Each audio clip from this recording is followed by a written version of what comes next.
سلام. امروز صحبتمون راجع به خودمون و شهرها هستن و شهرمون اون چیزی که هویتمون رو تو شهرمون نگر می‌داره. از تجربیات خودم شروع میکنم به رسم تدکس. من بچگیمو وسط میدون بهارستون تهران بزرگ شدم. یک میدونی که دست چپ بالکن خونمون مجلس بود، یک کمی پایین ترش مسجد سپهسالار و وسط این میدون که توش همه اتفاقای دنیا میافتاد حوض بود و فواره بود و شبا چراغ بود و خیلی جای زیبایی بود. الان متاسفانه اون قسمت از شهر دیگه اون جلوه رو نداره. اون ساختمونی که ما توش زندگی میکردیم و بانک ملی خریده که احتمالاً بکوبه. هر بار من اون ورا میخوام برم میترسم از اینکه مبادا دیگه نبینمش. بعد از کودکیم، یعنی در همون موقع کودکیم، خونه مادر بزرگم بود که اینم یه خونه خیلی قشنگی بود و توش 1000 تا سوراخ سنبه و رمز و راز داشت. این خونه هام در تهران دیگه دارن تقریبا ناپدید میشن. خونه مادر بزرگ منو پارسال یه مدرسه توش بود کمی بالاتر از پل رومی، خراب کردن و الان یه گودال خیلی گنده به جاش هست که پارکینگ خواهد شد.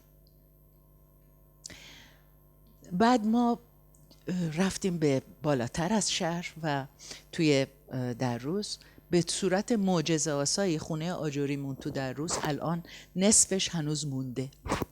نصف این خونه اینجوری موند که اون کسایی که این خونه رو خریدن مثل ویکونت شقه شده که با شمشیرش همه چی رو نصف میکرد، خونه رو نصف کردن، یکی نصف خودش رو نگر داشت و اون یکی نصف دیگر رو ساخت با یه آجوری که هیچ ربطی به اون آجر قرمز نداشت. بعد من رفتم اروپا و درس خوندم تو معماری و شهرسازی. درست همون موقع در اروپا تو شهراش داشتن همه این محلات قدیمی رو بازسازی و بهسازی و نوسازی و باززنده سازی و همه این اصطلاحات مختلفی که تو شهرسازی هست برای رسیدن به شهر و زنده کردنش و نو کردنش در دست این کارا بود. من رفتم توی کمیته بافت تاریخی شهر تورینو که توش درس میخوندم در ایتالیا. برگشتم ایران، رفتم ایران رو بگردم و دیدم وای خودمون چه شهرهای قشنگتری داریم و چه بافتای تاریخی زیبایی که همه اینا باید بهش رسیدگی بشه. البته همون موقع هم خیلی سر پا بود، داستان مال 35-6 سال پیشه. متاسفانه بعد از اینم که برگشتم رفتم توی یک خونه های بازم زیبایی زندگی کردم که توی این خونه ها هم اینا دونه دونه خراب شدن، هم توی خیابون جهان هم جای دیگه‌ای که ما زندگی میکردیم. متاسفانه در تهران و دیگه شهرهای کشورمون بافتای تاریخی دارن از بین میرن. کسی هم دلش زیاد نمیسوزه.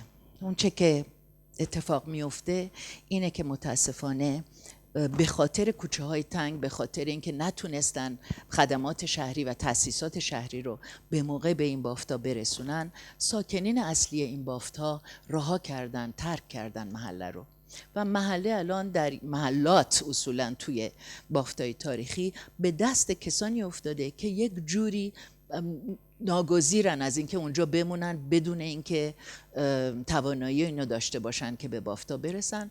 شهرداری هم راستش هیچ فرمولی به غیر از تخریب و نوسازی تا حالا تو دستش نبوده. حتی میشه گفت که این بافتا رو موقعی که 10 سال پیش فرسوده اسم گذاری کردن یه جوری تشویق هم میکنن مردم به اینکه این خونه های قدیمیشون رو خراب کنن، تجمیع کنن و حتی 2 طبقه هم جایزه میدن به اینکه ساختمونی که همین الان مثلا 4-5 طبقه اجازه داره 2 طبقه هم اضافه بسازن برای اینکه این خونه ها نو بشه و این کاملا این بافتا رو یه جوری به هم میزنه. متاسفانه این اتفاق داره در همه جای کشورمون میفته. حالا میتونیم از خودمون سوال کنیم آیا این وظیفه ماست که میراثمون رو نگه داریم؟ اصلا این بافتا به چه درد میخورن؟ موضوع اینه که بله، این وظیفه ماست و اگر ما بافتای خودمون رو، بافتای تاریخیمون رو نگر نداریم، پس چجوری میخوایم هویت خودمون رو به بچه‌هامون نشون بدیم، به کسایی که میان شهرامون رو ببینن، به توریستا، به همه اون کسایی که میتونن این تمدن رو از طریق این شهرها و این بافت‌ها بشناسن. ما معماری و شهرسازی یگانه‌ای داریم که آثارش توی این بافتای تاریخی هست. ما تو خونه قدیمی ایرونی تمام این حیاط‌های مرکزی که از هشتیا و دالونا بهشون وارد میشین، توش این حوضای بسیار زیبا هست که روش حتی تخت میذارن، زمستونا میخوابیدن یه موقعی. هفت‌دریا و پنج‌دریایی که توی این حیاط‌ها بوده و تمام اون لطف و صفایی که توی غلامگردشی‌ها این المانایی مثل بهارخواب‌ها، ایوان‌ها، توی اون قسمت‌های پشتی، پستوها، زیرزمین‌ها، حوضخونه‌ها زیر که برای و بعد معماری که با اقلیم در دوستی بوده، یعنی انرژی زیادی نمیبایستی صرف می‌شده توی این خونه‌های ما برای اینکه خونه هوای درست رو داشته باشه در خودش برای سرمایش و گرمایش. واقعا معماری ما معماریه که هنوز باید برای آینده‌مونم مورد نمونه قرار بگیره و الگو قرار بگیره. من دیدم کسانی از دوستانم که از امریکا، از اروپا از من خواستن براشون بادگیر و مثلا مدل کار کردن بادگیر رو بفرستم برای اینکه بتونن ازش استفاده کنن در پروژه هایی که دارن. در شهرامون ما عناصری داریم که اصلا به همه دنیا صادر کردیم در طول این 1000 سال اخیر. یکیش قنات بوده که این قنات‌ها به تمام کشورهای اسلامی و تا هند از اونور رفته از ایران و یاد گرفتن از ما که چجوری آب رو در مناطق خشک بیارن. توی شهرامون ما تمام این علاوه بر حالا ساختمان‌ها و عمارت‌های بسیار زیبا، ما تو شهرهای خودمون بازارها و کوچه بازارها و بازارچه ها رو داریم. تو شهرهای خودمون تمام این کوچه های پرپیچ و خم رو داریم که خودش یه فلسفه‌ای پشتش بوده. تمام تکیه ها و حسینیه ها رو داریم علاوه بر بازارها. تازه بازارامون نو هم هستن بعضیاش. تکیه ها و حسینیه ها رو داریم که در وسط محله ها هستن و توی این محله ها تمام اون چه که ما میراث ناملموس میخوانیمش، یعنی تمام اون چه که آداب و رسوم ما رو تشکیل میده جریان داره و این صحبت فقط ایران نیست. در تمام کشورهایی که به میراثشون اهمیت میدن، ما مثلا در پاکستان سنی باز همون نخلا و این چیزایی که توی عاشورا تاسوعا میبرن دور محلات میچرخونن رو داریم، مثل همونی که توی یزد مثلا هست بهش میگن نخل یا علم و کتل که خودمون داریم. تو ایتالیا الان این که اونا هم یه چیزایی دارن میبرن این ور اون ور موقع‌های مراسم مذهبیشون. ما چرا فضای شهرهای قدیممون رو مناسب این آداب و رسوم و هویت‌های خودمون نگر نداریم؟ این واقعا یه سوالیه که شهرداری‌ها، مسئولین و مردم باید از خودشون بپرسن. علاوه بر این ما یک میراث دیگه‌ای داریم که مال دوره مدرنمونه، یعنی بهش میگن آرت دکو، اسم سبکشه و در دوره در واقع رضا شاه درست شده به بعد و معماری مدرنی محسوب میشه. اینها همه یک چیزایی هستن که خوبه که ما بهش فکر کنیم و سعی در حفاظت از اون بکنیم. اگه واقعا عمیق‌تر بشیم میتونیم ببینیم که الان وقت اون رسیده که نگاهمون آروم بگیره، یه ذره روی شهرامون فکر کنیم، رو اینکه رابطه ما با فضای شهریمون چیه، رابطه ما با خونه هامون چیه، اصلا از فضا چجوری داریم استفاده میکنیم و اینکه آیا میتونیم یه تجدید نظری بکنیم در این کار. مطمئناً میشه این کارو کرد. مطمئناً به جای اینکه ما بیایم و یک پیاده روهایی داشته باشیم که توی این پیاده روها نمیتونیم راحت راه بریم به خاطر اینکه عادت نداریم این کارو بکنیم و لذا یک عالمه موتوری میاد دائم از تو این پیاده رو رد میشه و ما نمیتونیم جلوشون رو بگیریم، برای اینکه میگن خانم مگه نمیبینی رابندونه، من مجبورم بیام از تو پیاده رو رد شم.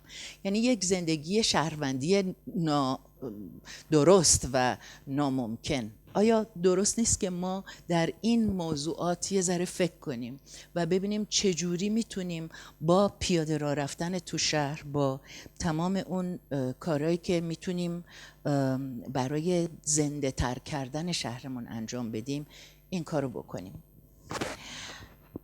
خوشبختانه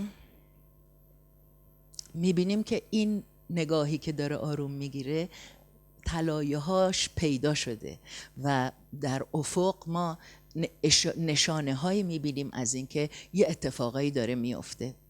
یک آدمای تحصیل کرده هنرمندا رو میبینیم که میان در مراکز شهرها خونه میگیرن و خونه هاشون رو به زیبایی با اشیای ایرانی، با چیزای اصیل آرایش میدن و به هویت ایرانیشون میبالن. وقتی که اینا رو میبینیم یه امیدی زنده میشه که بلکه یه موجی درست شه. برای همینه که منم دارم با شما از این موضوع حرف میزنم که تشویقتون کنم. میبینیم که کافه ها، رستوران ها و گالری هایی در مرکز شهر تهران از خیابون انقلاب به پایین دارن شکل میگیرن. میبینیم که تو کاشون یه سری خانم رفتن یه عالمه خونه خریدن و همه اینا رو به زیبایی درست کردن، تبدیل به هتل کردن، تبدیل به مکانهای فرهنگی کردن. میبینیم که توی قزوین بازار صدالسلطنه رو به زیبایی درست کردن بعد از اینکه 30 سال طول کشید. بازار تبریز 30 سال درست شد و بالاخره به کمک بازاریا و با هدایت دوستان ما درست شد این بازار و جایزه جهانی گرفت به خاطر باززنده سازی و بازآفرینیش. الان جاهای دیگه دارن سعی میکنن این بازارها رو دوباره زنده کنن. مهم اینه که وقتی این بازارها زنده میشه اینجوری نشه که کنارش باید بیان مالای مثلا 2000 مغازه‌ای بسازن که رقابت کنه با این بازارها و نذاره که این بازارها زنده بمونن. موضوع اینه که ماها عمیق بشیم روی اینکه چجوری شهرامون میتونن از فضاهای قدیمیشون استفاده جدید بکنن. وقتی که این استفاده های جدید درست بشه ما میتونیم در واقع امیدوار باشیم که از اون طرف شهرداری‌ها به کمک بیان و این مثلثی که با مردم و از یه ور مردم، از یه ور شهرداری و از یه ور دولت تشکیل میشه و اینا دست به دست همدیگه مشارکت میکنن برای اینکه محلات باززنده سازی بشه، برای اینکه حمل و نقل عمومی بیاد و اون طرف سکه پیاده راه رفتن رو درست کنه، برای اینکه شهرامون جون بگیره و مردم توش بتونن اون زندگی درست و با نشاط رو داشته باشن به انجام برسه.